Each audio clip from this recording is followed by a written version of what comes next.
There's a leather journal in the Alabama State Archives that no one was allowed to read for 127 years. When historians finally opened it in 1974, three of them requested immediate transfers to different departments.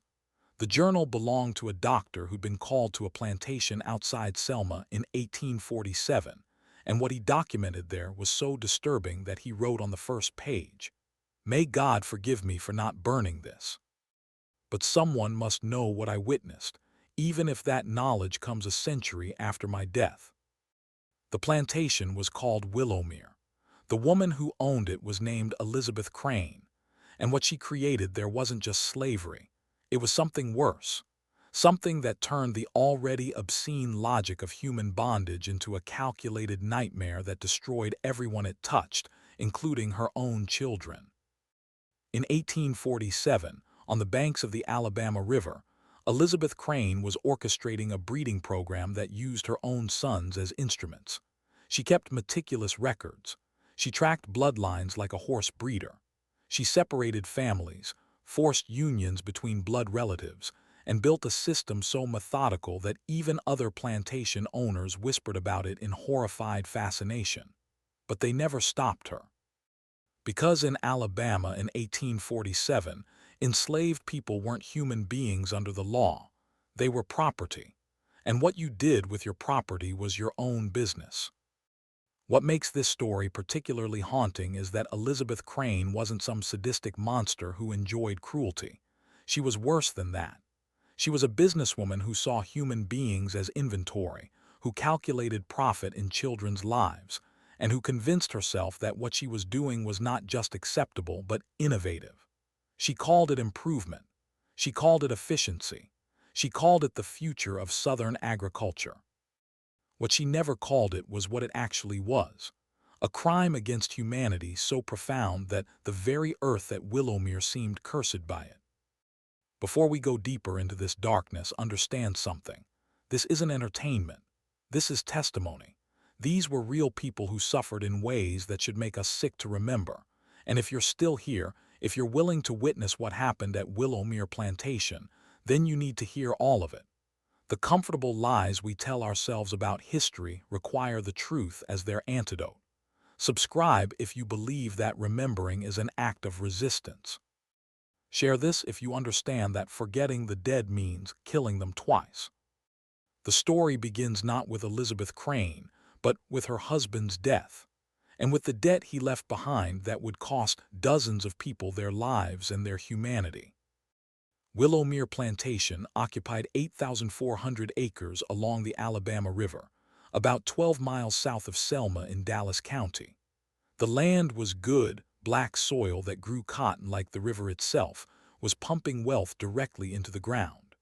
Colonel Marcus Crane had purchased the property in 1809 with money inherited from his father's shipping business in Savannah. By 1825, Willowmere was producing 340 bales of cotton annually, and Marcus Crane was one of the most respected planters in Dallas County. He married Elizabeth Thornton in 1821. She was 17 years old, the daughter of a failed banker from Montgomery who'd lost everything in the Panic of 1819. The marriage was strategic on both sides. Marcus needed a wife to manage his household and produce heirs. Elizabeth needed escape from poverty and the social death that came with her father's bankruptcy. They made a practical arrangement, and for 20 years it functioned adequately if not warmly. Elizabeth bore Marcus 6 children between 1822 and 1835. 3 survived infancy. 2 sons, Jonathan, born in 1823, and Samuel, born in 1826, and 1 daughter, Mary, born in 1830. The children were raised in the rigid formality of plantation aristocracy. They learned French from a hired tutor. They studied scripture under their father's supervision. They understood from earliest childhood that they were superior to the enslaved people who surrounded them, not because of any personal merit, but simply because God had ordained it that way. At least, that's what they were told. Marcus Crane died in February 1842. He'd been riding the property line when his horse stumbled in a gully. Marcus fell, struck his head on a rock, and never regained consciousness. He was 58 years old. The funeral was well attended. Neighboring planters spoke warmly of his integrity, his business acumen, his devotion to the Southern way of life. They offered Elizabeth their support and assistance. They assured her that managing Willowmere would be challenging, but that with proper guidance from male relatives or a competent overseer, she would manage. What none of them knew, what Elizabeth herself didn't fully understand until the lawyer read Marcus's will, was that Willowmere was drowning in debt. Marcus had borrowed extensively to expand his and holdings in the late 1830s. He'd purchased additional enslaved people on credit. He'd made investments in Alabama railroads that had collapsed spectacularly. On paper, Willowmere was worth $87,000, but Marcus owed $52,000 to creditors in Mobile and New Orleans, with notes coming due over the next 4 years. Elizabeth sat in the lawyer's office in Selma, listening to numbers that represented catastrophe. She was 38 years old, a widow with 3 children, and a plantation that was essentially collateral for debts she had no way to pay. Selling Willowmere would barely cover what was owed. She'd be left with nothing, no home, no income, no social standing, just poverty and dependence on whatever relatives might take pity on her.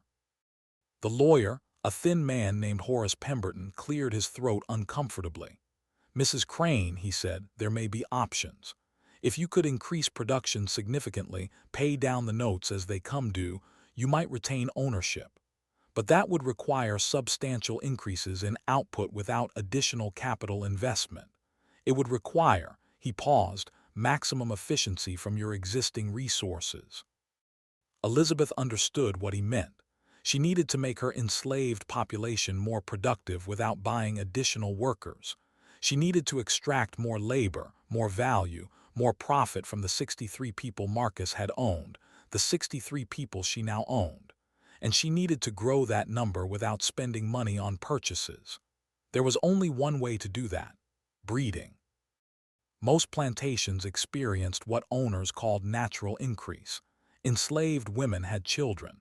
Those children eventually became workers. It was slow, but over decades it grew the labor force. But Elizabeth didn't have decades. She had 4 years before the largest note came due. She needed rapid increase, systematic increase. She needed to turn reproduction into an industrial process. The idea didn't come to her fully formed. It developed over months as she studied the plantation ledgers, as she calculated profit margins, as she lay awake at night doing arithmetic that traded human dignity for financial survival. She began tracking the women at Willowmere, noting their ages, their health, their fertility. She separated out the youngest and strongest, 11 women ranging from age 16 to 24. She moved them into a renovated cabin near the main house, where she could supervise them directly. And then she looked at her sons.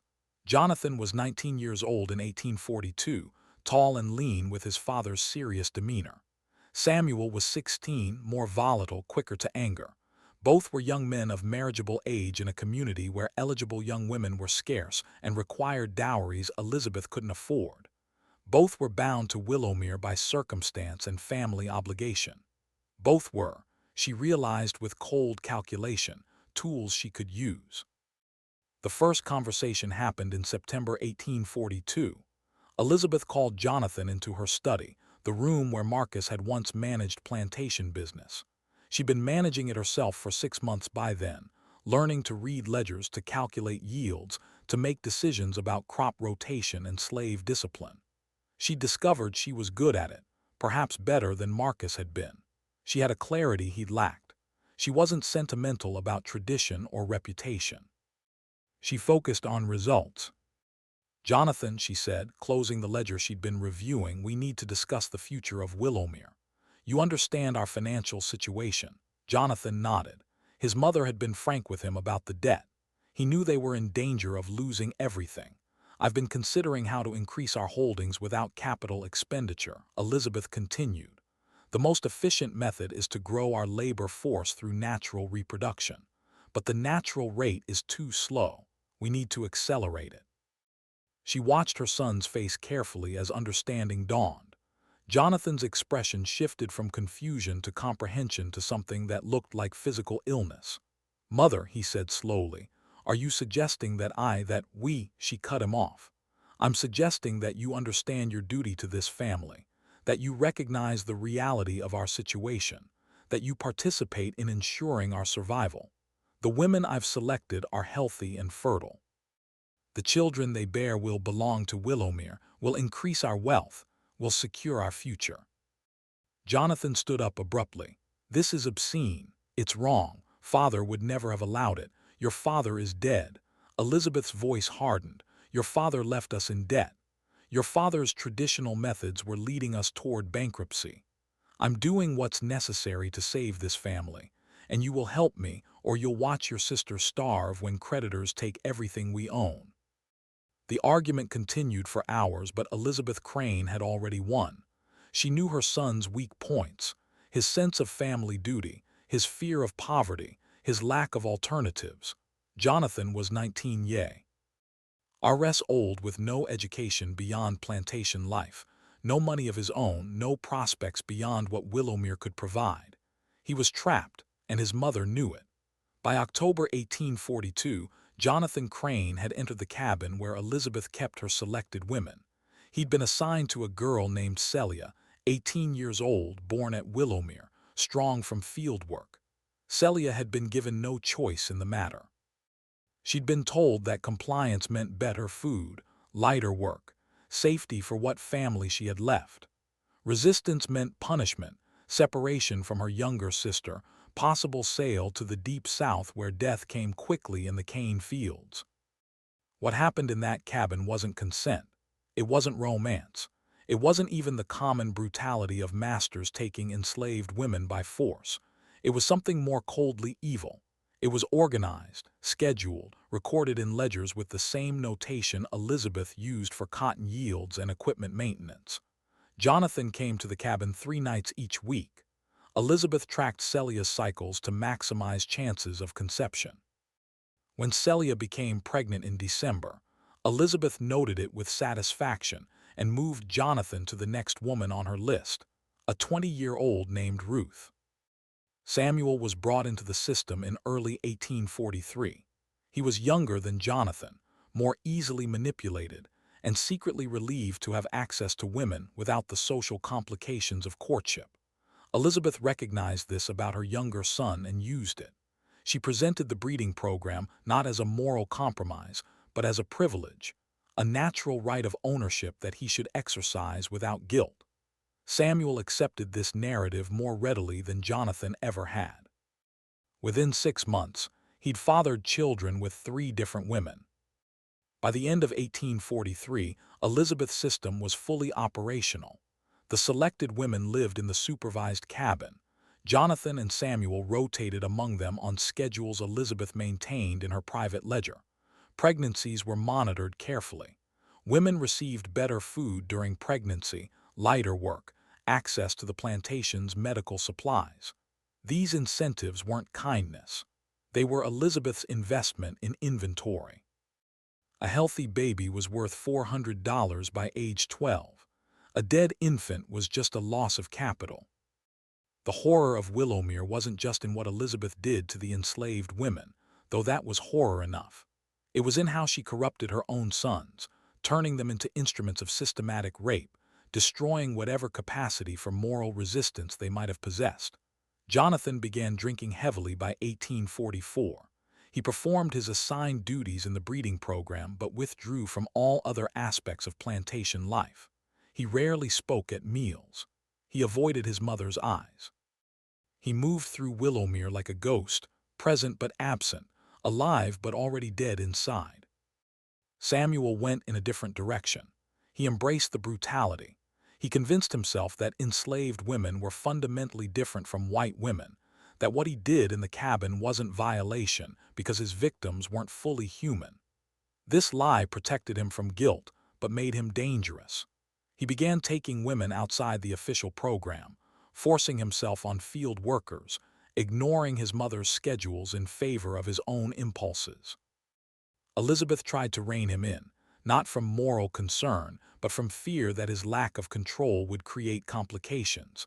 But Samuel was learning what every enslaver eventually learned. Once you accept that some human beings are property, once you internalize that logic, there are no real limits to the cruelty you'll justify. There was a woman named Bethany who watched all of this unfold. She was 32 years old in 1843, had been at Willowmere since childhood, worked in the main house as a cook. Bethany couldn't read or write, but she had a sharp mind and a remarkable memory. She remembered which women were taken to the cabin and when. She remembered which children were born and who their fathers were. She remembered the conversation she overheard, when Elizabeth thought the enslaved people around her were too ignorant to understand what was being discussed. Bethany began keeping mental records, building a testimony in her mind because written testimony was impossible. She noted dates and details. She memorized names. She created a structure of memory that would survive even if she didn't, because she understood something fundamental. This evil needed witnesses. Someone needed to remember what happened at Willowmere, even if that memory had to be carried silently for years, even if justice seemed impossible. The act of remembering was itself a form of resistance, a refusal to let the horror be normalized and forgotten. In the spring of 1844, a girl named Sarah was selected for Elizabeth's program. She was 16 years old, and her selection broke something in the enslaved community at Willowmere. Sarah was the daughter of Jacob, a blacksmith who'd been at the plantation for 20 years. Jacob had some small status among the enslaved people. He was skilled, valuable, treated marginally better than field hands. When Elizabeth's overseer came for Sarah, Jacob made a choice that would alter everything. He refused. Jacob's refusal came on a Tuesday morning in April 1844. The overseer, a man named Garrett Mills, had arrived at the blacksmith shop where Jacob was repairing tools for the spring planting. Mills told Jacob that Sarah was needed at the main house. Jacob understood what that meant. Everyone at Willowmere understood what it meant when young women were summoned to the main house and didn't return until morning. Jacob set down his hammer. He was a large man, his arms thick with muscle from years of forge work. He looked at Mills with an expression that contained everything he'd swallowed for 2 decades: rage, grief, exhaustion, and something harder, something that looked like a decision being made in real time. "No," Jacob said quietly, "she ain't going." Mills stared at him. "What did you say?" "I said no." Jacob's voice remained calm, but his hands had curled into fists. "Sarah's my daughter, she's a child, and I ain't letting you take her to be used like that. I don't care what Mistress Crane wants. I don't care what you do to me. The answer is no." For a long moment, Mills seemed genuinely shocked. Enslaved people didn't refuse direct orders. The entire system depended on compliance enforced by the certain knowledge of brutal punishment for resistance. Jacob's refusal was more than disobedience. It was a challenge to the fundamental logic of slavery itself. Mills reached for the whip he carried at his belt.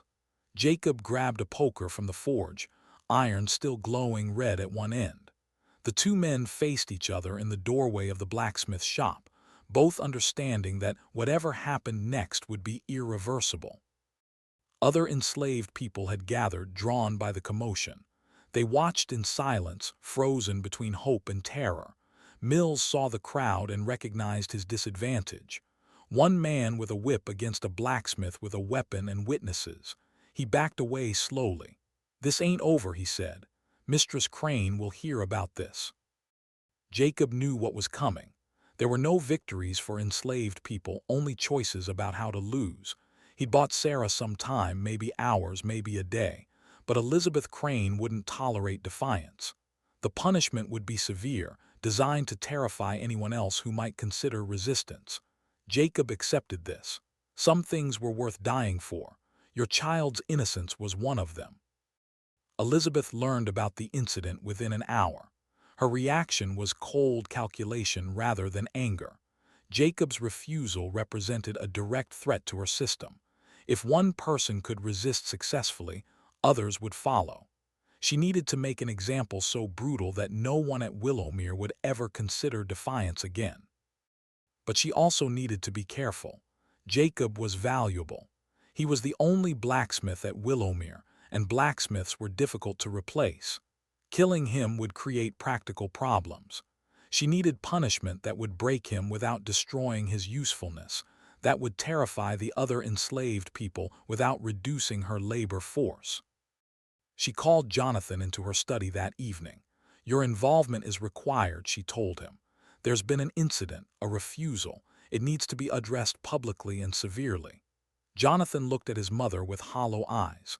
"What do you want me to do?" She handed him a document. "It's a bill of sale.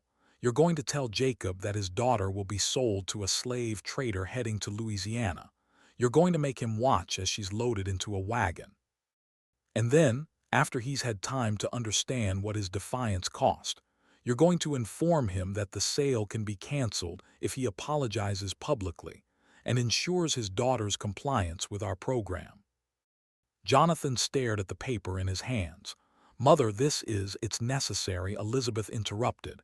"Either we maintain control or we lose everything. You understand that, don't you? The alternative to discipline is chaos. The alternative to our system is bankruptcy and ruin. Now do as I say." The performance happened the next morning. The entire enslaved population of Willowmere was assembled in the yard between the main house and the slave quarters. Elizabeth stood on the porch, Jonathan beside her, Mills and two other white men positioned strategically around the crowd. Sarah stood near the main house, crying, barely understanding what was happening. Jacob was brought forward in chains. Mills had secured him the previous night, locked him in the barn to prevent escape or further resistance. Now he stood in front of the assembled crowd, his face expressionless, his body rigid with suppressed emotion. Jonathan read from a prepared statement, his voice mechanical. "Jacob has refused a direct order from the mistress of Willowmere. Such refusal cannot be tolerated. As punishment, his daughter Sarah will be sold immediately to a trader bound for New Orleans. She will leave this plantation within the hour." A woman in the crowd, Sarah's mother, collapsed. Other women caught her before she hit the ground. The sound of her grief was animal, wordless, absolute. Jacob's face remained expressionless, but tears ran down his cheeks in steady streams. Elizabeth let the moment breathe. She let the horror settle over the assembled people. She let them understand what defiance cost. Then she spoke for the first time. "However," she said, her voice carrying across the silent crowd, "I'm a merciful woman. If Jacob apologizes publicly, if he acknowledges his error, if he personally ensures his daughter's compliance with her assigned duties, then the sale will be canceled. Sarah will remain at Willowmere with her family. The choice is his." Every person in that yard understood what Elizabeth was doing. She was forcing Jacob to choose between his daughter's sale to the hell of Louisiana sugar plantations or her participation in the breeding program he tried to prevent. She was making him complicit in his own defeat, making him the instrument of his daughter's violation. It was cruelty refined to its purest form. Jacob looked at Sarah. She was 16 years old, terrified, crying. Louisiana meant death within years, work to exhaustion in cane fields where life expectancy for enslaved people averaged 7 years after arrival. Willowmere meant violation but survival. It meant she'd remain near family. It meant she might live long enough to see freedom if freedom ever came. Jacob broke. He dropped to his knees in front of Elizabeth Crane and spoke the words she required. "I apologize for my disobedience. I was wrong. I will ensure my daughter's compliance. Please allow her to remain at Willowmere." Elizabeth accepted his apology with gracious condescension. Sarah was not sold. That evening, she was taken to the supervised cabin. Jonathan was assigned to her, a final cruelty that forced Jacob to know exactly who was violating his daughter and when. Within 2 months, Sarah was pregnant. Within a year, she'd borne Jonathan's child, a light-skinned boy that Elizabeth named Thomas and valued at $450 in her ledgers. Jacob never recovered. He continued working in the blacksmith shop, but something essential had died in him. Other enslaved people at Willowmere understood what they'd witnessed. Resistance was futile. Elizabeth Crane had demonstrated that she could take everything, that she would use love itself as a weapon, that there was no limit to the cruelty she would deploy to maintain control. The system expanded after Jacob's broken rebellion.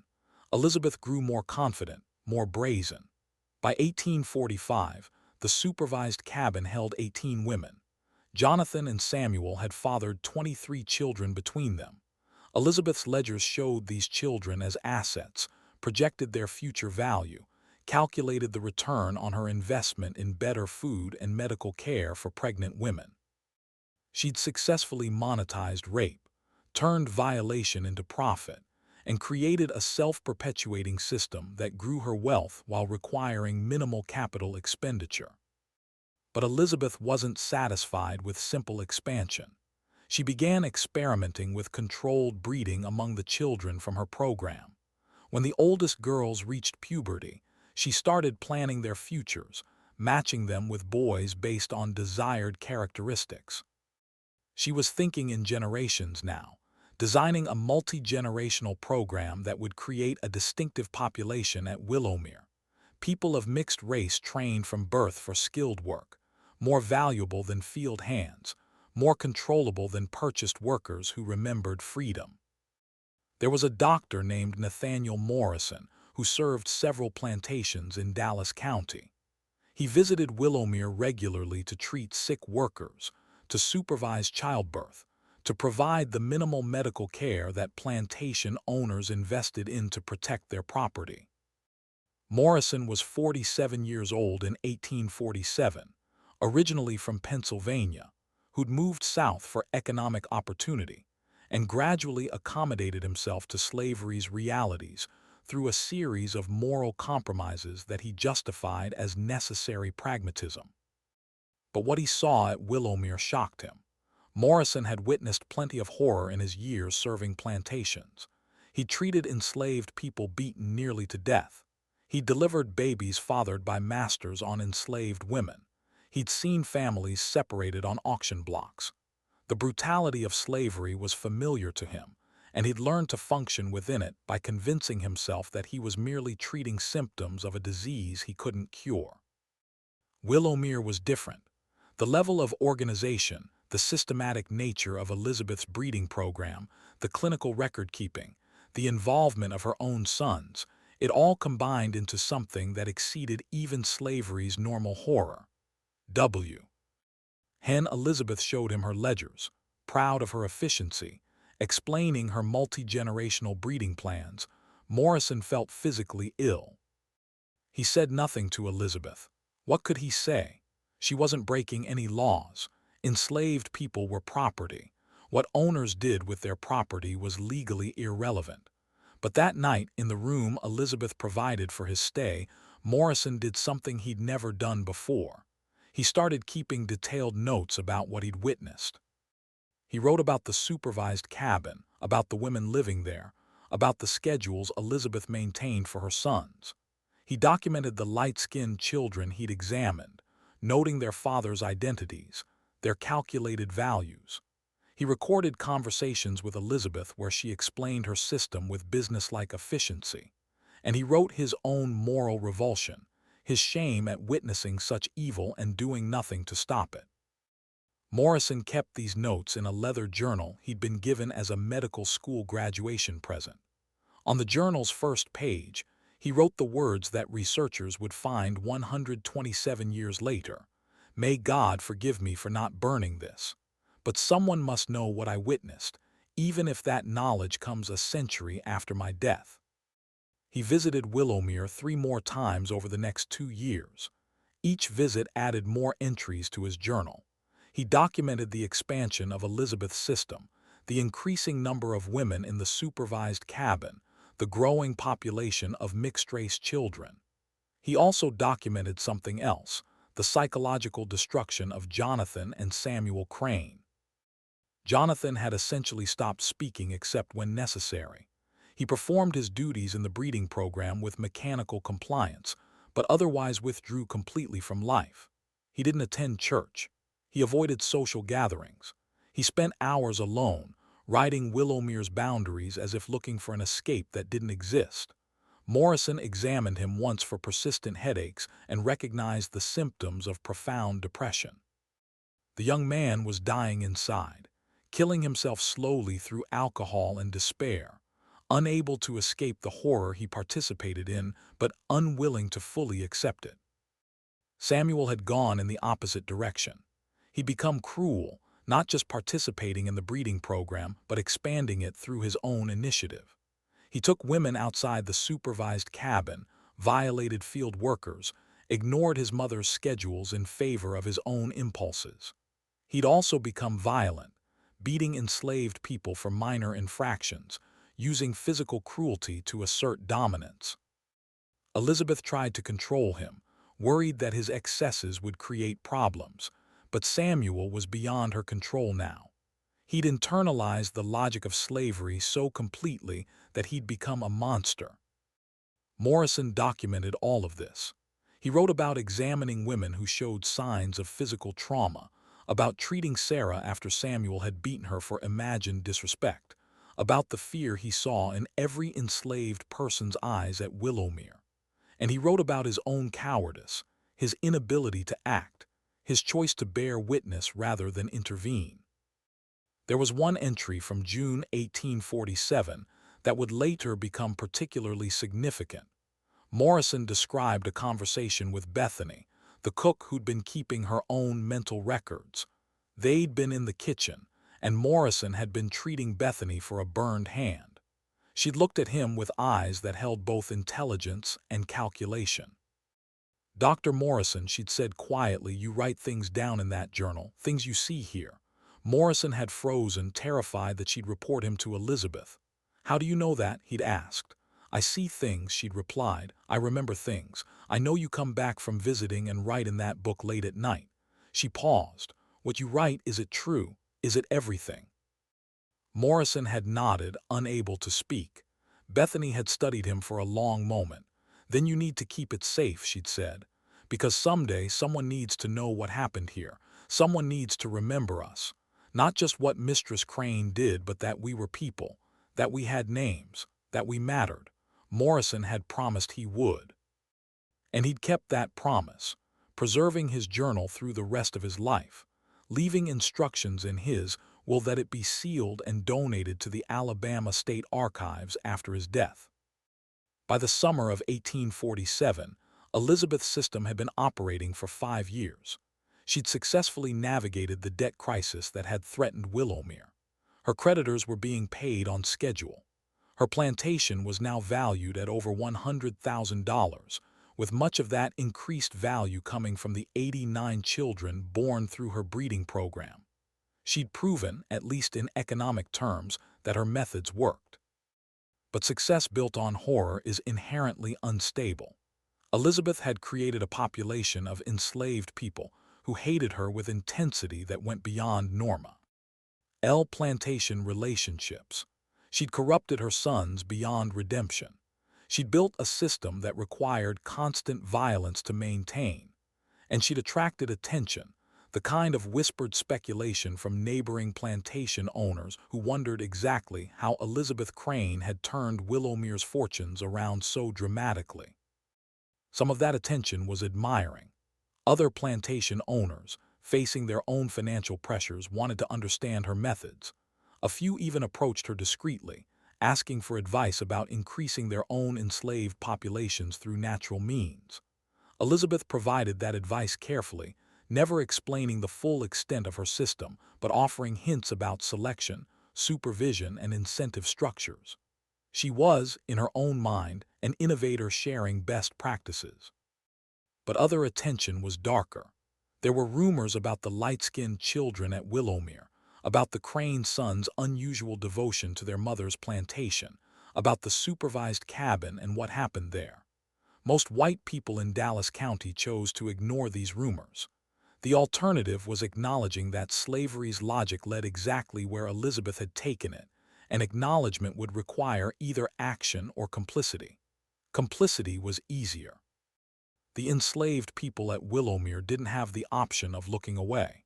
They lived inside Elizabeth's nightmare every day. And by 1847, some of them were beginning to plan resistance. The resistance didn't start with a plan. It started with a man named Isaiah who'd been at Willowmere for 30 years. He was 52 years old in 1847, too old for field work, assigned instead to maintain the plantation's equipment and buildings. Isaiah couldn't read, but he understood structure. He understood how things were built, how they could be dismantled, how systems that seemed solid could collapse if the right support was removed. Isaiah had watched Elizabeth's breeding program grow from its beginning. He'd seen Jacob's rebellion crushed. He'd witnessed the expansion of the supervised cabin. He'd helped construct the additional rooms Elizabeth ordered built, sawing timber and driving nails into a structure he knew would house horror. And through all of it, he'd been waiting, storing knowledge, looking for weaknesses. By 1847, Isaiah had identified something important. Elizabeth's entire system depended on her son's participation. Without Jonathan and Samuel, the breeding program couldn't function as designed. Elizabeth could hire overseers to force women, but that would be cruder, more visible, harder to maintain with the same systematic efficiency.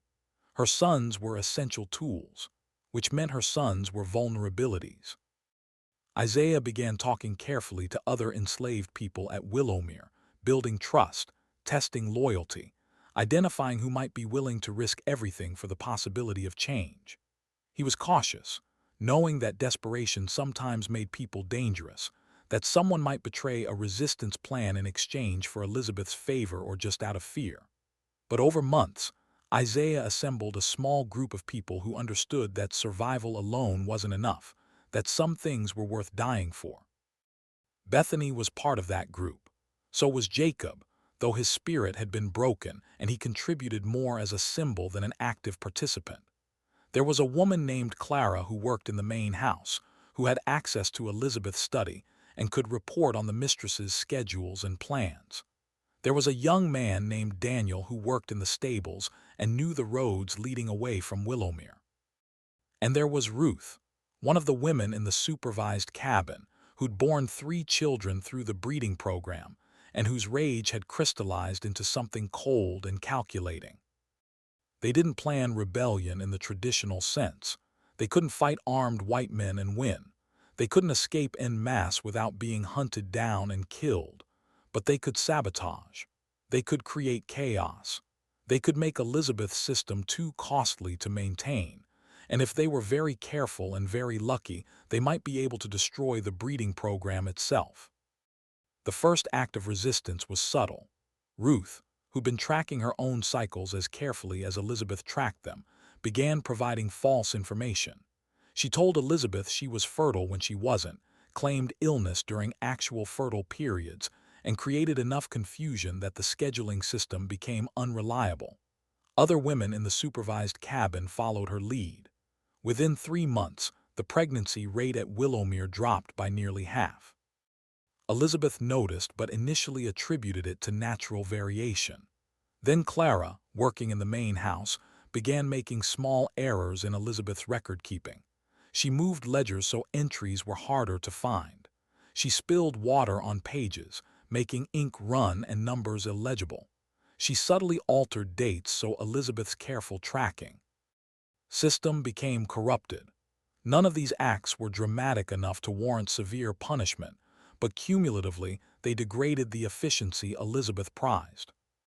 Isaiah contributed by ensuring that equipment broke more frequently. Plows developed cracks in their blades. Wagon wheels lost spokes. The gin mechanism that processed cotton required constant repair. Each breakdown reduced productivity, cost money, and demanded Elizabeth's attention. The plantation that had been running with smooth efficiency suddenly seemed plagued by constant small crises. But the most effective resistance came from an unexpected source. Jonathan Crane began to unravel. By late 1847, he was drinking from morning until night. He missed scheduled sessions with women in the supervised cabin. When Elizabeth confronted him, he became belligerent, shouting that he was done, that he wouldn't participate anymore, that she'd already taken everything from him and he had nothing left to lose. Elizabeth tried to reassert control the way she had with Jacob, through threats and manipulation. But Jonathan wasn't Jacob. He was her son. He held legal rights she couldn't simply override, and his breakdown was becoming public. Neighbors noticed his absence from church. Merchants in Selma mentioned his erratic behavior when he came to town. Elizabeth's carefully maintained reputation was beginning to crack. In November 1847, Jonathan left Willowmere. He rode to Selma in the middle of the night, took a room at a boarding house, and sent a letter to his mother explaining that he was done, that he'd rather starve than continue participating in her program, that she could keep the plantation and everything on it because he wanted no part of it anymore. Elizabeth went to Selma personally to retrieve him. She found Jonathan in his room, drunk, disheveled, barely coherent. She tried reasoning with him, then threatening him, then pleading with him. Nothing worked. Jonathan had reached a breaking point. He told his mother that he'd rather die than go back to Willowmere, and he meant it. Elizabeth returned to the plantation without her eldest son. She told Samuel that he would need to increase his participation to compensate for Jonathan's absence. Samuel agreed readily, perhaps even enthusiastically. But one man couldn't maintain the system as efficiently as two. The breeding program's productivity declined further. Then in December, something happened that Elizabeth hadn't anticipated. Samuel took a woman named Naomi from the supervised cabin and beat her so severely that she miscarried the child she'd been carrying. Naomi nearly died. Dr. Morrison was called to treat her, and what he found appalled him. He wrote in his journal that the injuries suggested sustained, deliberate cruelty, that Samuel Crane had lost whatever minimal restraint he'd once possessed. Morrison confronted Elizabeth after treating Naomi. "Mrs. Crane," he said, "your son is out of control. What he did to that woman goes beyond any justification, even by the standards of this place. If this continues, someone will die, and when that happens, there will be questions you can't answer." Elizabeth dismissed his concerns. Naomi survived, didn't she? No real harm was done. The child she lost can be replaced. Samuel was disciplining a disobedient worker. That's within his rights as overseer. Morrison stared at her, understanding fully for the first time the depth of her moral corruption.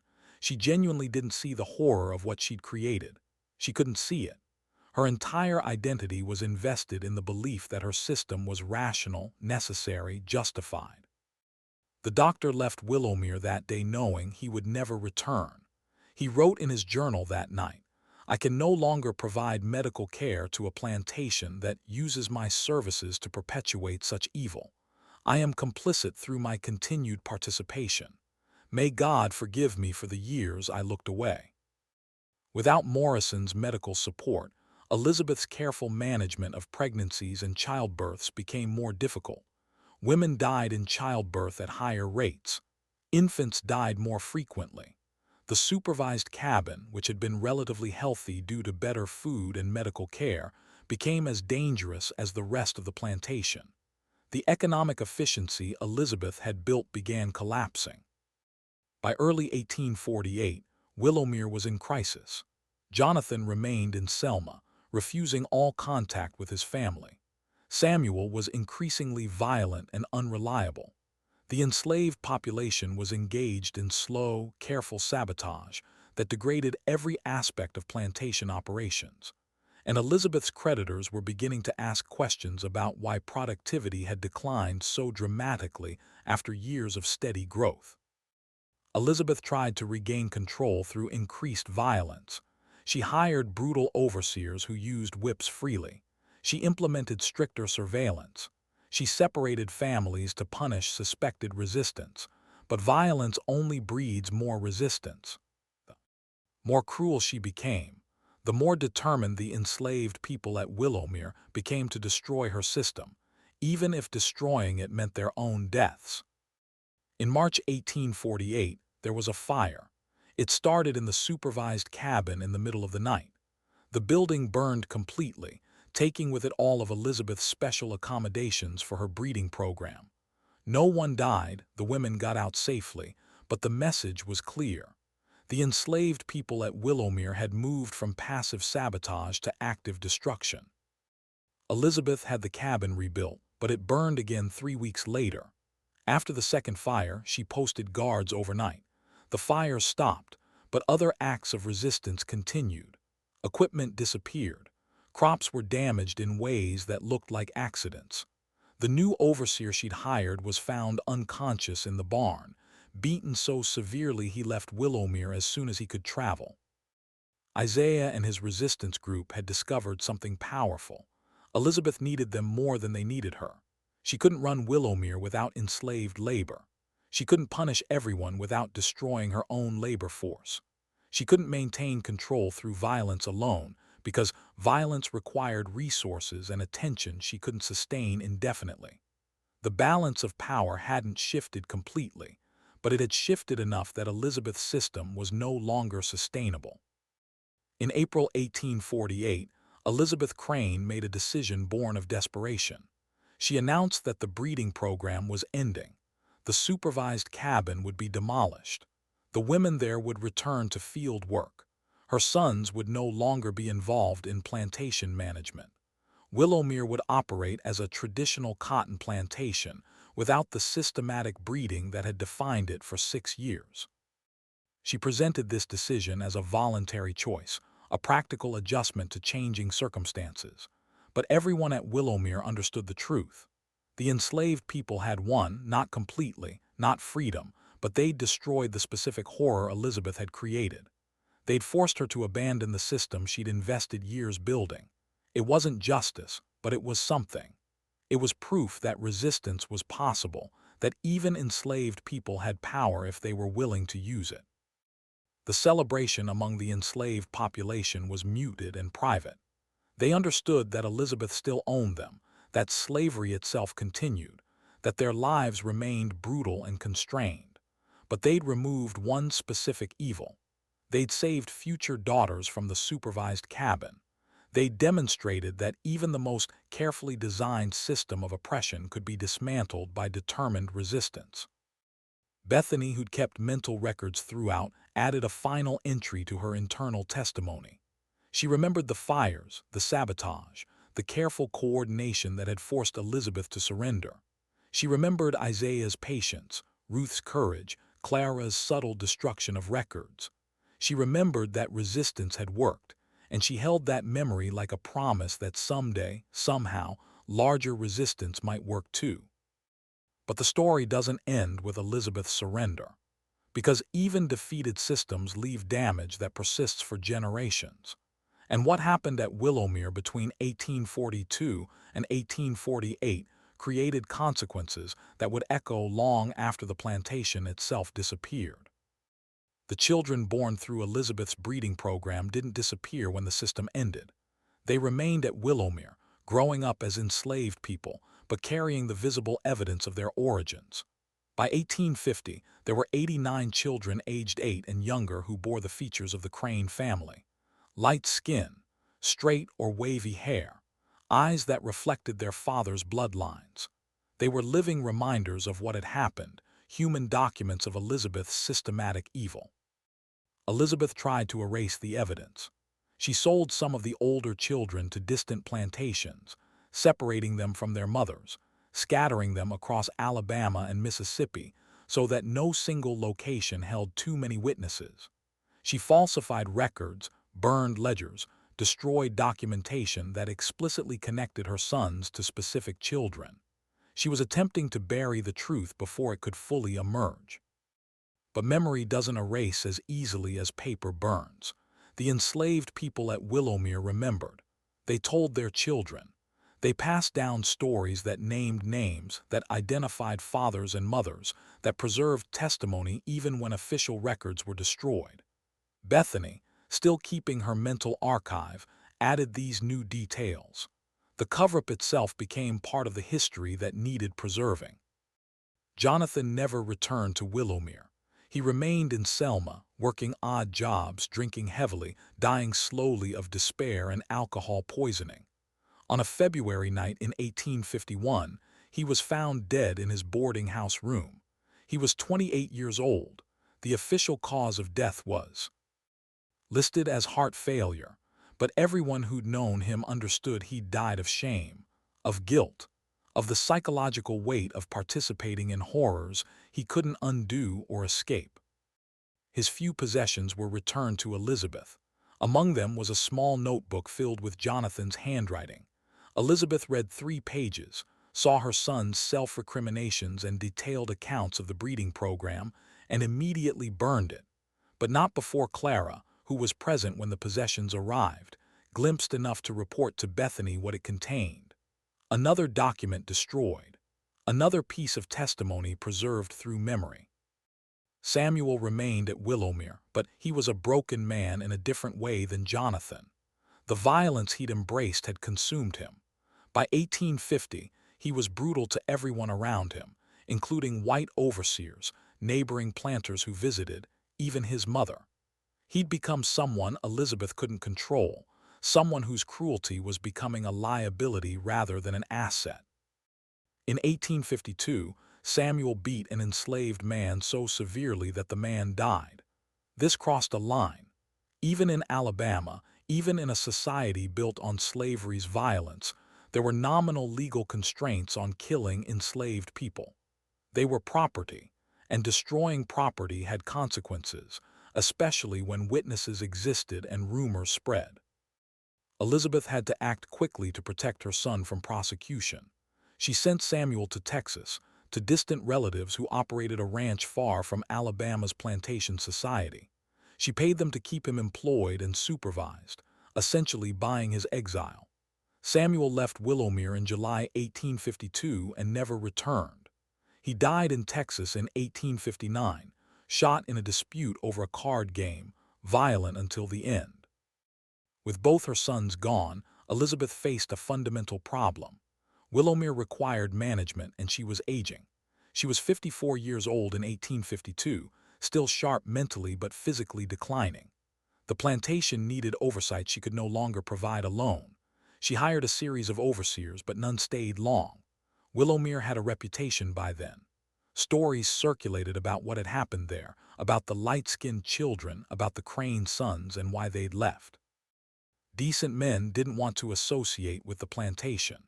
The only overseers Elizabeth could hire were men desperate enough or brutal enough not to care about reputation.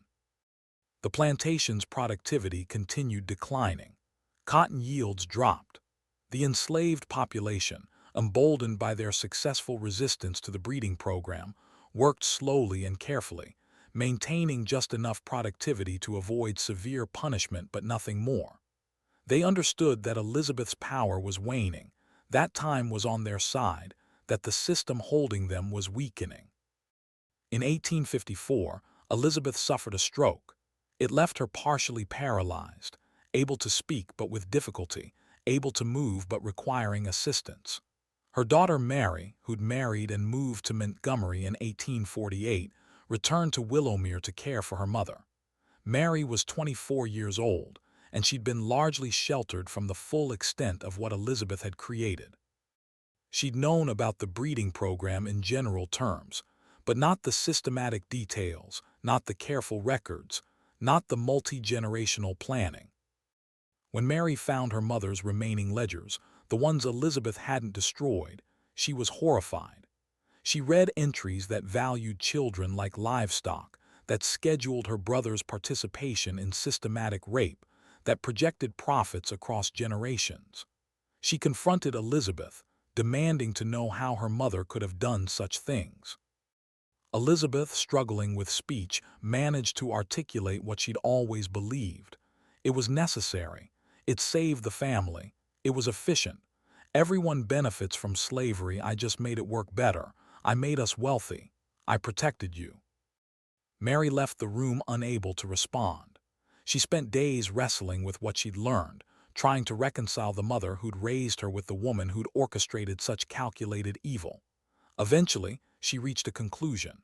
She couldn't undo what had been done, but she could ensure it was never repeated. She burned the remaining ledgers, all of them, every document that detailed Elizabeth's system, every record that connected specific children to their fathers, everything. Mary believed she was protecting her family's reputation. She thought she was showing mercy to the children by eliminating proof of their origins. But what she actually did was destroy evidence that would later be crucial for understanding what had happened at Willowmere, for establishing the full scope of Elizabeth's crimes, for giving descendants the documentation they deserved. Bethany watched Mary burn the ledgers. She understood what was being lost. That night, she gathered the other enslaved people who'd been part of the resistance and told them, "The written records are gone. Now memory is all we have. Remember. Burr everything. Tell your children. Make them promise to tell theirs. Don't let this be forgotten just because they burned the papers." Elizabeth Crane died in November 1856. She was 52 years old. The funeral was small. Jonathan was dead. Samuel was in Texas. Mary attended but left immediately afterward, returning to Montgomery and never visiting Willowmere again. The neighboring planters who'd once envied Elizabeth's success stayed away. She was buried in the Crane family plot, beneath a simple headstone that listed her name and dates with no epitaph, no praise, no mention of her accomplishments. Even in death, there was something about Willowmere that people wanted to distance themselves from. Mary sold Willowmere in 1857 to a cotton merchant from Mobile. She sold it quickly, below market value, desperate to be rid of it. The new owner knew nothing of its history. He operated it as a conventional plantation until 1865, when the Civil War ended and slavery was abolished. The enslaved people at Willowmere became free, joining the massive displacement of formerly enslaved people trying to navigate a South that granted them legal freedom but little else. Many stayed in Dallas County, working as sharecroppers, surviving in poverty that was barely distinguishable from slavery except for the technical legality of their status. Some headed north, seeking opportunities in cities where their past might not follow them. A few, including Bethany, became part of the Freedmen's Bureau efforts, testifying about their experiences, trying to help other formerly enslaved people navigate freedom. Bethany was 45 years old when freedom came. She kept her mental records for 23 years, remembering dates and names and details with remarkable precision. In 1866, she gave testimony to a Freedmen's Bureau investigator about conditions at Willowmere. She described the breeding program, named Elizabeth Crane as its architect, identified Jonathan and Samuel as participants, and listed the names of women who'd been forced into the supervised cabin. Her testimony was recorded in a report filed with the Bureau. It sat in an archive in Washington, D.C., largely unread, one document among thousands describing slavery's horrors. But it existed. Bethany had succeeded in creating a permanent record, even after Elizabeth's careful documentation had been destroyed. The other crucial document was Dr. Morrison's journal. Morrison died in 1872, and his papers were donated to the Alabama State Archives according to his will's instructions. The journal was sealed at his request, not to be opened until 1974, a century after his death. Morrison wanted the truth preserved but delayed, giving everyone directly involved time to die before the horror became public knowledge. For 100 years, Willowmere's story existed only in scattered fragments, in the memories of descendants who'd been told stories by grandparents who'd survived the plantation, in Bethany's testimony buried in Freedmen's Bureau archives, in Morrison's sealed journal, in the oral histories that African American families preserved carefully, knowing that written history often excluded their experiences. Then in 1974, researchers opened Morrison's journal. What they found was a detailed, contemporaneous account of Elizabeth Crane's breeding program written by a white doctor who'd witnessed it directly. Morrison's clinical descriptions, combined with his moral horror, created a document that was both evidential and damning. The journal confirmed what formerly enslaved people had been saying for a century. It provided documentation that made denial impossible.